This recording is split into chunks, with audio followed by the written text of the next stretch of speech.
ASV prezidenti. Vai šo spēcīgo vīru ietekme varētu būt saistīta ar ārpuszemes rasi? Pēc NLO ekspertu domām lēmumi, kas veidojuši mūsu valsti un pasauli, varētu būt no ārpasaules.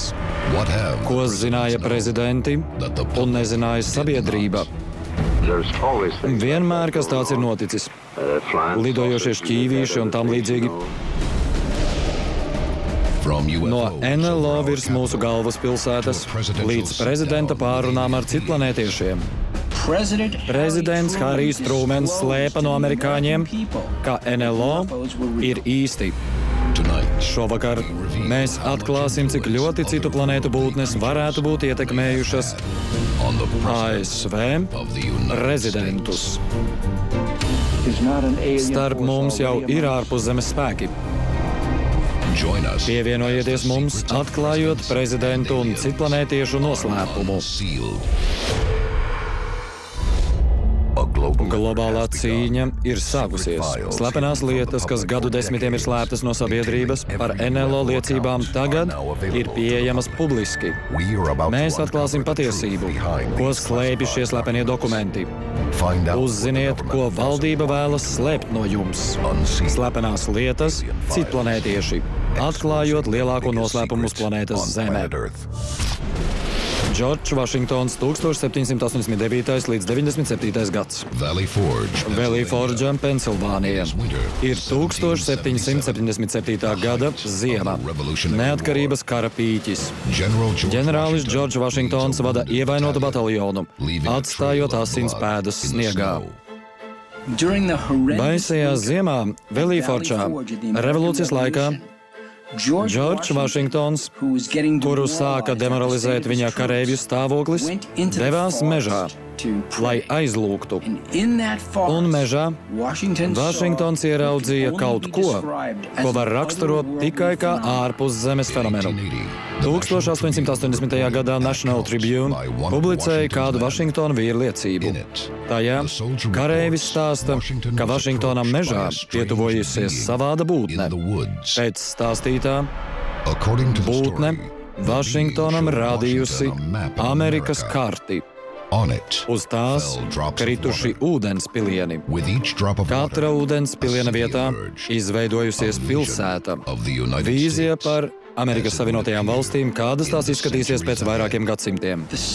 Otrā vīzija, ko Vašingtons piedzīvoja Valley Forge'ā, bija vēl dīvaināka. Vašingtons stāstīja, ka mežā peldējusi zaļa lode, no kuras izlēkuši mazi radījumi, mazi cilvēki. Vašingtons teica, ka tie droši vien ir bijuši vietējās indiāņu cilts pārstāvji, bet kāpēc, lai tie lektu no peldošas zaļas lodes? Vai ārpuszemes būtnes apciemoja pirmo Amerikas prezidentu? Šajā Vašingtona portretā ir redzams spīdošs lidaparāts, kas apstājies virs zemes. Vai citplanētieši varēja ietekmēt ne tikai šo tēvu dibinātāju, bet arī citus? Tomas Jeffersons, 1801. līdz 809. gads. Betonrūža, Luiziāna. Balstoties uz publicētu liecību 1800. gada 5. aprīlī, Tomas Jeffersons un viņa adjutants pamanīja, ko neizskaidrojamu pārlidojumu viņa galvām un ietriecamies zemē. Jeffersona adjutants teica, kad viņi redzējuši šo NLO, tas bijis 20 līdz 25 metrus garš un aptuveni 200 metru attālumā no zemes virsmas. Objekts bijis mājas lielumā un tumši sarkans. Kad tas pārlidojas tiem pāri, pēc 15 līdz 20 sekundēm, tas pazudis aiz kalna, un viņi dzirdējuši pamatīgu troksni un jutuši zemes satricinājumu. Tas nozīmē, lai kas arī bija šis objekts, tas noteikti ietriecās zemē. Veicot izmeklēšanu, Jeffersons uzzina, ka zemes virsma ir uzplēsta un pamatīgi izdedzināta. Vai šis novērojums, kā uzskata virkne NLO teorētiķu, varētu būt pirmā NLO avārija, ar ko saskāries prezidents, bet ne pēdējā? Vašingtona aprakstītie divi NLO novērojumi Valley Forge'ā, Jeffersona aprakstītais NLO novērojums William Dunbarā NLO avārija Luizijānā 1800. gadā, par ko ziņoja 801. gadā, tiešām bija sākums novērojumiem nākotnē, par ko ziņojuši ASV prezidenti.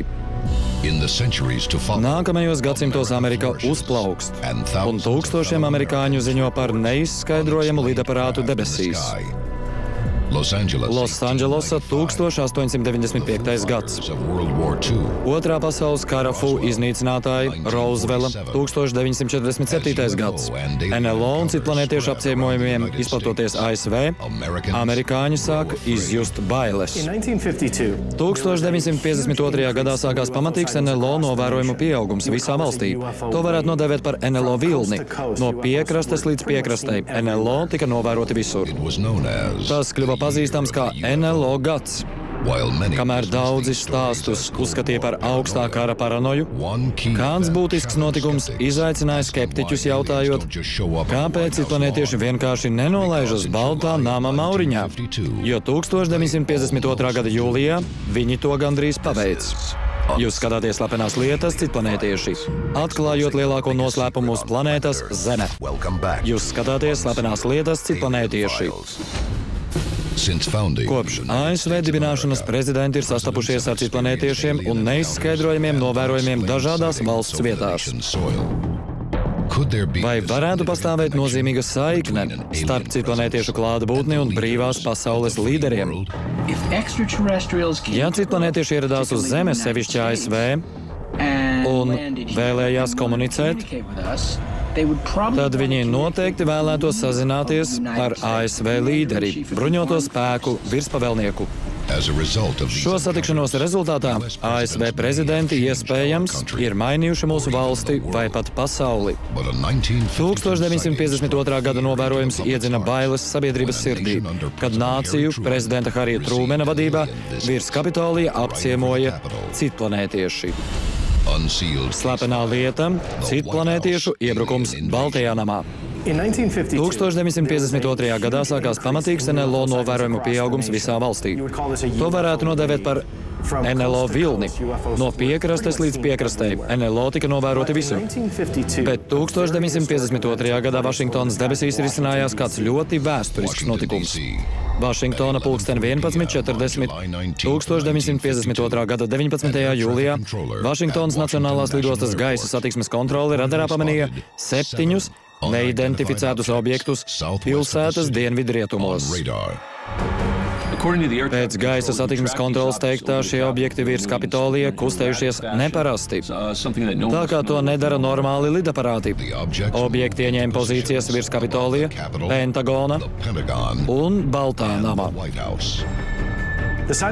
Novērojums virs Kapitolija Vašingtonā izraisīja paniku un bailes. Militāristi nespēja to izskaidrot, un tas bija liels drauds ASV prezidentam un kongresam un politiķiem Vašingtonā. Liecinieki aplēsa, ka objekti kustējušies ar 160 km/h lielu ātrumu, sasniedzot līdz 11,500 km/h, brīvi pārvietojoties virs Vašingtonas. Pēc incidenta prezidents Harijs Trūmens pieprasa risinājumu lidojošo šķīvīšu problēmai. Tas nebija NLO novērojums kādā nomaļā vietā. Tas bija NLO veidojums virs Vašingtonas. Un kādā neplānotā brīdī pirms preses prezidents Harijs Trūmens atklāja amerikāņiem, ka NLO ir īsti. Runājot par neidentificētiem lidojošiem objektiem, jā, mēs to pārunājām. Vienmēr ir notikušas šādas lietas. Lidojošie šķīvīši un citas. Gaisa spēki uzsāka NLO izmeklēšanu ar nosaukumu Zilās grāmatas projekts, bet vairāk nekā 17 gadus ilgā izmeklēšana secina, ka NLO ir viegli izskaidrojami. Programma tiek pārtraukta 1969. gadā. Vairums šo novērojumu pilnīgi noteikti ir fantāzija. Vai Zilās grāmatas projekts varētu būt tikai valdības piesaks amerikāņu sabiedrības NLO baiļu apspiešanai? Daudzi uzskatīja, ka NLO ir ne tikai īsti, bet ka valdība cenšas tos piesekt. Turklāt daži stāsti liecina, ka 20. gadsimta prezidenti ne tikai zināja par ārpuszemes dzīvību, bet iespējams tiem bija arī līķi, kas to pierāda. Ričards Niksons, 1969. līdz 74. gads. Invernesa, Florida, 1973. gada 19. februāris. Prezidents Ričards Niksons pieiet pie Invernesas golfa un lauku kluba 18. bedrītes. Viņš tur tiekas ar savu draugu, aktieri un komiķi Džekiju Glīsonu, lai palīdzētu atklāt labdarības golfa turnīru. Bet pēc gaisa spēku drošības virsnieka Larryja Warrena teiktā, šis notikums ir sākums prezidentu saskarsmei ar citplanētiešiem. Glīsons bija kārs NLO lasītājs, un viņš piespiedis Ričardu Niksonu pastāstīt par NLO, ko valdības zina par tiem. Un Niksons pēc Larryja Warrena teiktā, Glīsons turpina spiest uz Niksonu, lai tas parāda viņam NLO, citplanētiešu līķus, kaut kādus pierādījumus par NLO. Niksons atsakās un atsakās. Pēc Warrena stāstītā, Glīsons vēlāk ziņojas, ka Niksons beigās padevies un atklājis ārpuszemes noslēpumu. Niksons tuvojoties pusnaktī ieradies Džekija Glīsona mājā savā personīgajā auto, bez slepenā dienesta un apsardzes.